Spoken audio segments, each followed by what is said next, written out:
నాకు అర్థం కాని విషయం ఒకటే ఏంటంటే, అమరావతికి కట్టుబడి ఉంటామని చెప్పి వచ్చి డైల్యూటెడ్ ఇష్యూ కింద చేసి రాష్ట్రాన్ని విచ్చలవిడితనంగా వదిలేసి వెళ్ళిపోయిన తర్వాత సాక్షి ఛానల్లో ఇలాంటి రన్ చేసిన తర్వాత మాకు ఈ క్యాండిడేట్తో సంబంధం లేదు అని స్క్రోలింగ్ ఎప్పుడు వేశారు?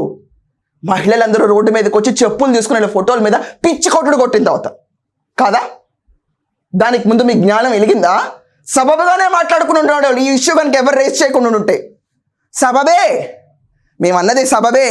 దేవతల రాజధాని కాదు, వేశ్యలకు రాజధాని అని చెప్పి సబబే. ఇలాగే కంటిన్యూ అవుతాం. ఎవరు గుణపాఠం నేర్పించింది? చెప్పులతో మహిళలు గుణపాఠం నేర్పించారు.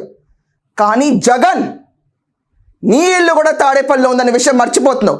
నాకు తెలుసు నీకు అక్కా చెల్లెళ్ళ మీద సొంత కుటుంబంలో షర్మిలాకే సపోర్ట్ చేయలేను, సునీతారెడ్డికే సపోర్ట్ చేయలేను.